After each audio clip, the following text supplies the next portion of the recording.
अस्सलाम वालेकुम नाजरीन, आज की वीडियो में हम आपको बताएंगे हजरत नूह अलैहिस्सलाम के बारे में, उनकी तबलीग से लेकर कश्ती बनाने और फिर अजाब इलाही के नाज़िल होने तक का मुकम्मल वाक़या। नाजरीन, कुरान मजीद बहुत सी आयात में हजरत नूह अलैहिस्सलाम के बारे में गुफ्तगू करता है और मजमूई तौर पर कुरान की 29 सूरतों में इस अजीम पैगम्बर के बारे में गुफ्तगू हुई है। उनका नाम 43 मरतबा कुरान में आया है। मुअर्रिखीन व मुफस्सिरीन ने लिखा है कि नूह अलैहिस्सलाम का नाम अब्दुल गफ़ार या अब्दुल मलिक या अब्दुल आला था और नूह का लक़ब उन्हें इसलिए दिया गया है क्योंकि वो साल हर साल अपने ऊपर या अपनी कौम पर नौहा व गिरिया करते रहे। आपके वालिद का नाम लमक या लामक था, दादा का नाम मतुशलिख और परदादा का नाम हजरत इदरीस अलैहिस्सलाम था। अली बिन इब्राहिम ने बसनद हसन हजरत इमाम जाफर सादिक अलैहिस्सलाम से रवायत की है कि हजरत नूह अलैहिस्सलाम 300 बरस तक अपनी कौम को खुदा की तरफ दावत देते रहे, लेकिन कौम ने उनकी दावत कबूल ना की तो चाहा कि उन पर नफरीन करें। उस वक्त उन पर तुलुए आफ्ताब के करीब आसमान अव्वल के फरिश्तों में से 2000 गिरोह नाजिल हुए। वो उज़्माए मलाइका में से थे। नूह अलैहिस्सलाम ने उनसे पूछा कि तुम लोग कौन हो? कहा, हम सब आसमान अव्वल के फरिश्ते हैं और आपसे सिफारिश करते हैं कि आप अपनी कौम पर नफरीन ना कीजिए। हजरत नूह अलैहिस्सलाम ने कहा, अच्छा, मैंने उनको 300 साल की मोहलत दी। 300 साल खत्म हो गए और वो ईमान ना लाए तो उन पर आपने फिर नफरीन का इरादा किया तो दूसरे आसमान के 2000 गिरोह फरिश्तों के आए। नूह अलैहिस्सलाम ने पूछा, तुम लोग कौन हो? कहा, हम सब आसमान दोम के कबाइल मलाइका से 2000 कबीले हैं और हम आपके पास आए हैं इसलिए कि आपसे इल्तिजा करें कि आप अपनी कौम पर नफरीन ना करें। नूह अलैहिस्सलाम ने कहा, 300 साल उनको और मोहलत दी। फिर जब 300 साल तमाम हुए और वो लोग ईमान ना लाए तो आपने उनके लिए बद्दुआ का इरादा किया। सूरह हूद आयत नंबर 36। और नूह की तरफ ये वही की गई कि जो लोग ईमान ला चुके हैं उनके अलावा आपकी कौम में से हरगिज कोई और ईमान नहीं लाएगा, लिहाजा जो कुछ ये लोग करते हैं आप उससे रंजीदा ना हो। सूरह नूह आयत नंबर 26-27। और नूह ने कहा, परवरदिगार, रूए जमीन पर बसने वाले कुफार में से एक को भी बाकी ना छोड़। अगर तू उन्हें छोड़ देगा तो वो यकीनन तेरे बंदों को गुमराह करेंगे और ये लोग सिर्फ बदकार काफिर औलाद ही पैदा करेंगे। हजरत नूह अलैहिस्सलाम की इस दुआ के बाद अल्लाह ताला ने उनको हुक्म दिया कि खजूर के दरख्त बोएं। आपने दरख्त लगाना शुरू किया, बस आपकी कौम के लोग आपके पास आकर आपका मजाक उड़ाते कि ऐसा बुढ़ा शख्स जिसकी उम्र के 900 बरस गुजर चुके हैं और वो खजूर के दरख्त लगा रहा है। फिर आपको पत्थर मारते थे। इसी तरह 50 बरस गुजरे और खजूर के तमाम दरख्त बड़े और मजबूत हो गए तो अल्लाह ताला का हुक्म आया कि इन दरख्तों को काटें। ये देखकर आपकी कौम फिर मजाक करने लगी कि अब जबकि खजूर के दरख्त बड़े हो गए हैं तो इस बुढ़े मर्द ने काट डाले, इसकी अकल जायल हो गई है और पीरी इस पर गालिब आ गई है। सूरह हूद आयत नंबर 38-39। और वो यानी हजरत नूह अलैहिस्सलाम कश्ती बनाने लगे और उनकी कौम के सरदारों में से जो वहां से गुजरता वो उनका मजाक उड़ाता था। नूह अलैहिस्सलाम ने कहा, अगर आज तुम हमारा मजाक उड़ाते हो तो कल हम तुम्हारा इसी तरह मजाक उड़ाएंगे जैसे तुम मजाक उड़ाते हो। अनकरीब तुम्हें इल्म हो जाएगा कि किस पर वो अजाब आता है जो उसे रुसवा कर देगा और किस पर हमेशा रहने वाला अजाब नाजिल होगा। अल्लाह ताला ने हजरत नूह अलैहिस्सलाम को कश्ती बनाने का हुक्म दिया और जिब्राईल अलैहिस्सलाम को उनकी तालीम पर मामूर फरमाया। गर्ज के नूह अलैहिस्सलाम ने कश्ती बनाना शुरू किया। उसकी लंबाई 1200 हाथ, चौड़ाई 800 हाथ और ऊंचाई 80 हाथ थी। एक हाथ से मुराद कोहनी से लेकर दरमियानी उंगली का आखिरी सिरा होता है और ये तकरीबन आधा मीटर होता है। इस तरह कश्ती की लंबाई तकरीबन 600 मीटर, चौड़ाई 400 मीटर और ऊंचाई 40 मीटर थी। हजरत नूह अलैहिस्सलाम ने अर्ज की, खुदावंदा, कश्ती बनाने में मेरी कौन मदद करेगा? खुदा ने वही फरमाई कि अपनी कौम के दरमियान ऐलान करो कि जो शख्स कश्ती बनाने में मेरी मदद करेगा और उसकी कोई चीज तराशेगा तो जो कुछ तराशेगा वो चांदी सोना बन जाएगा। हजरत नूह अलैहिस्सलाम ने ये ऐलान किया तो लोग कश्ती बनाने में आपके साथ शामिल हो गए और मजाक भी करते जाते थे कि जंगल में कश्ती बना रहे हैं। جب خدا نے قوم نوح علیہ السلام کو ہلاک کرنے کا ارادہ کیا تو 40 سال پہلے سے ان کی عورتوں کو بھانج کر دیا تھا، پھر ان میں کوئی اولاد نہیں ہوئی۔ جب نوح علیہ السلام کشتی بنا کر فارغ ہوئے تو خدا کے حکم سے آپ نے سریانی زبان میں ندا کی، جس کو سن کر تمام چوپائے اور جانور حاضر ہوئے۔ آپ نے ہر حیوان کا جوڑا کشتی میں داخل کیا۔ آپ کی 950 سالہ تبلیغ کے نتیجہ میں دنیا کے تمام لوگوں میں صرف 80 اشخاص آپ پر ایمان لائے تھے۔ سورہ ہود آیت نمبر 40۔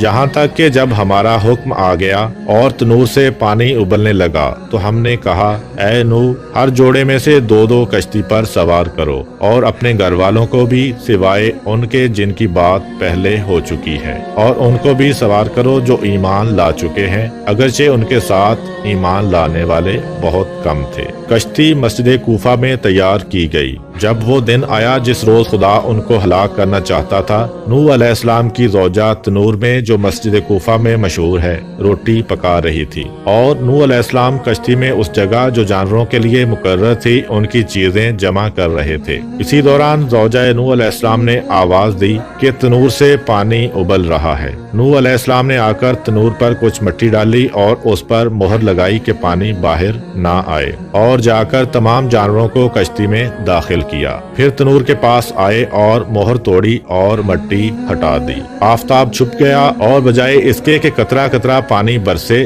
یک بارگی پانی آیا اور تمام چشمے ابل پڑے، جیسا کہ حق تعالی فرماتا ہے۔ سورہ قمر آیت نمبر 11 تا 13۔ پھر ہم نے زوردار بارش سے آسمان کے دہانے کھول دیے اور زمین کو شگافتہ کر کے ہم نے چشمے جاری کر دیے، تو دونوں پانی اس امر پر مل گئے جو مقدر ہو چکا تھا، اور تختوں اور کیلوں والی کشتی پر ہم نے نوح علیہ السلام کو سوار کیا۔ اللہ تعالیٰ نے حضرت نوح علیہ السلام سے فرمایا کہ کشتی میں سوار ہو جاؤ۔ کشتی کے چلنے اور رک جانے کے وقت خدا کے نام کے ساتھ نجات کی دعا کرتے رہنا یا بسم اللہ کہتے رہنا۔ غرض کشتی حرکت میں آئی اور نوح علیہ السلام نے اپنے کافر بیٹے کو دیکھا جو پانی میں کھڑا ہوتا اور گرتا جاتا۔ فرمایا، بیٹا ہمارے ساتھ کشتی میں سوار ہو جاؤ اور کافروں کے ساتھ مت رہو۔ اس نے کہا، یعنی جلد پہاڑ پر چڑھ جاتا ہوں اور وہاں پناہ لیتا ہوں، وہ مجھ کو پانی میں ڈوبنے سے محفوظ رکھے گا۔ نوح علیہ السلام نے فرمایا، آج خدا کے عذاب سے کوئی بچانے والا نہیں ہے مگر وہی بچ سکتا ہے جس پر خدا رحم فرمائے۔ پھر نوح علیہ السلام نے کہا، پالنے والے، یقیناً میرا بیٹا میرے اہل سے ہے اور بے شک تیرا وعدہ سچا ہے اور تو تمام حکم کرنے والوں سے بہتر حکم کرنے والا ہے۔ حق تعالیٰ نے فرمایا، اے نوح علیہ السلام، وہ تمہارے اہل سے ہرگز نہیں ہے جن کی نجات کا میں نے وعدہ کیا ہے، لہذا مجھ سے ایسی بات کا سوال نہ کرو جس کا تم کو علم نہیں ہے۔ میں تم کو نصیحت کرتا ہوں کہ تم جاہل مت بنو۔ نوح علیہ السلام نے عرض کی، خدا بندہ، میں تجھ سے پناہ چاہتا ہوں اس بات سے کہ تجھ سے ایسی چیز کا سوال کروں جس کا مجھے علم نہ ہو، اور اگر تو مجھ کو نہ بخشے گا اور رحم نہ فرمائے گا تو میں نقصان اٹھانے والوں میں سے ہو جاؤں گا۔ بس خاموش ہو رہے جیسا کہ خداوند عالم نے ان سے فرمایا۔ اسی اثنا میں ان کے درمیان موج حائل ہو گئی اور پسرے نوح علیہ السلام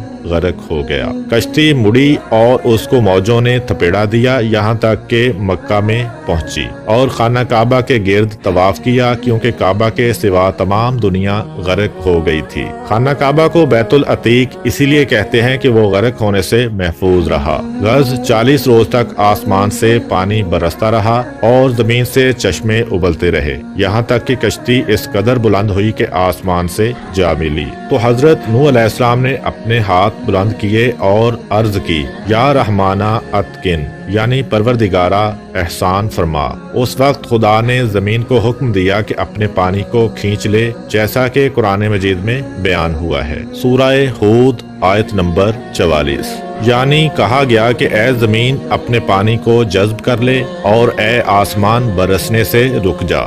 जो पानी जमीन से बाहर आया था जमीन ने उसे जज्ब कर लिया, मगर आसमान के पानी को कबूल ना किया और कहा कि खुदा ने मुझे सिर्फ अपने पानी के जज्ब करने का हुक्म दिया है। तो आसमान का पानी जमीन के ऊपर ही ठहर गया और कश्ती जूदी पर ठहरी और वो मूसल में एक बड़ा पहाड़ है। बस खुदा ने जिब्राइल अलैहिस्सलाम को भेजा तो जो पानी जमीन पर रुका हुआ था उसको उन दरियाओं में पहुंचा दिया जो दुनिया के गिर्द खल्क किए गए हैं। और नूह अलैहिस्सलाम को खुदा ने वही फरमाई। सूरह हूद आयत नंबर 48। कहा गया, ए नूह अलैहिस्सलाम, उतरो हमारी तरफ से सलामती और बरकतों के साथ जो आप पर और उन जमातों पर हैं जो आपके साथ हैं। और कुछ जमातें ऐसी भी होंगी जिन्हें हम कुछ मुद्दत जिंदगी का मौका बख्शेंगे, फिर उन्हें हमारी तरफ से दर्दनाक अजाब पहुंचेगा। फिर हजरत नूह अलैहिस्सलाम ने 80 मोमिनों के साथ जो आपके हमरा थे मूसल में कश्ती से उतरे और मदीनतुस समानीन की बुनियाद डाली।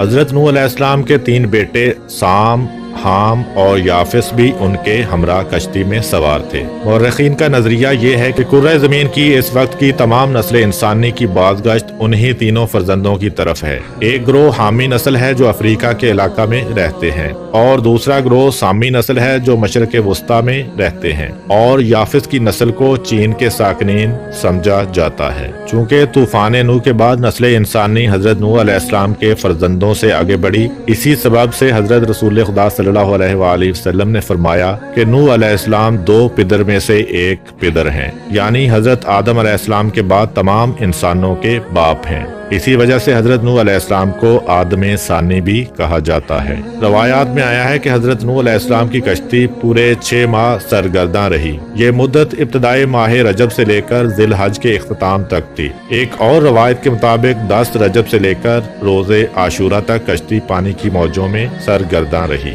हजरत इमाम मूसा बिन जाफर अलैहिस्सलाम से मनकूल है कि जब नूह अलैहिस्सलाम कश्ती में बैठे और वो खुदा के हुक्म से चली, उस वक्त खुदा ने पहाड़ों पर वही की कि मैं अपने बंदे नूह अलैहिस्सलाम की कश्ती को तुम में से किसी पर ठहराना चाहता हूँ। ये सुनकर तमाम पहाड़ों ने अपने अपने सर बुलंद करना शुरू किए, सिवाय कोहे जूदी के जो मूसल में है। उसने इज्जो इनकसारी से काम लिया और कहा कि मेरा वो रुतबा नहीं है कि नूह अलैहिस्सलाम की कश्ती मुझ पर ठहरे। खुदा ने उसकी इनकसारी पसंद फरमाई और कश्ती को मामूर किया कि उसी पर ठहरे। लिहाजा जब कश्ती जूदी से टकराई और मुतजलजल हुई तो अहले कश्ती को उसके टूट जाने और डूब जाने का खौफ हुआ। उस वक्त नूह अलैहिस्सलाम ने एक जरोके से जो कश्ती में था अपना सर बाहर निकाला और हाथों को आसमान की जानिब बुलंद किया और कहा, या रहमानो अतकिन, यानी परवरदिगार एहसान फरमा। एक और रवायत के मुताबिक हजरत नूह अलैहिस्सलाम ने जनाब रसूल खुदा और उनकी आल का वास्ता देकर अल्लाह ताला से दुआ की थी। बहुत से मुफस्सरीन ने कहा है कि कोहे जूदी जिसके किनारे कश्ती नूह अलैहिस्सलाम आकर लगी थी और जिसका जिक्र कुरान में आया है, वो वही मशहूर पहाड़ है जो मूसल के करीब है। बाज़ दूसरे मुफस्सरीन ने उसे हुदूद शाम में या आमद के नजदीक या इराक के शुमाली पहाड़ समझा है कि ये वो पहाड़ है जो मूसल और अल जजीरा के दरमियान है। अल जजीरा शुमाली इराक में एक जगह है और ये अल जजायर या अल जजीरा नहीं जो कि आजकल मशहूर है। बाइद नहीं कि इन सब की बाज़गश्त एक ही तरफ हो, क्योंकि मूसल, आमद और अल जजीरा सब इराक के शुमाली इलाकों में हैं और शाम के नजदीक हैं। हजरत इमाम जाफर सादिक अलैहिस्सलाम से मनकूल है कि हजरत नूह अलैहिस्सलाम की उम्र 2500 साल हुई। 850 साल मबऊस होने से कबल, 950 साल कौम की हिदायत का जमाना, 200 साल कश्ती की तैयारी में गुजरे और 500 साल तूफान के बाद जिंदा रहे। जब पानी जमीन से खुश्क हुआ तो शहरों की बुनियाद डाली और अपनी औलाद को उनमें आबाद किया। जब 2500 साल तमाम हुए तो वो उस वक्त धूप में बैठे हुए थे। कहा, अस्सलामु अलैका या नबी अल्लाह। हजरत नूह अलैहिस्सलाम ने जवाब सलाम दिया और पूछा, ऐ मलकुल मौत, किस लिए आए हो? कहा, आपकी रूह कब्ज करने के लिए आया हूँ। कहा, क्या इतनी मोहलत दोगे कि धूप से साए में चला जाऊं? कहा, हाँ। बस नूह अलैहिस्सलाम साए में गए और फरमाया, ऐ मलकुल मौत, दुनिया में मेरी जिंदगी की मुद्दत धूप से साए में आने के मानंद थी। अब जो कुछ तुमको हुक्म दिया गया है बजा लाओ। मलकुल मौत ने हजरत नूह अलैहिस्सलाम की रूह मुकद्दस कब्ज कर ली। उम्मीद करता हूँ कि आपको आज की वीडियो पसंद आई होगी। अगर आपको हमारी वीडियो पसंद आई है तो वीडियो को लाइक करें और अपने दोस्तों के साथ शेयर भी करें। मिलते हैं इसी तरह की एक और इंफॉर्मेटिव और इस्लामिक वीडियो के साथ। तब तक के लिए इजाजत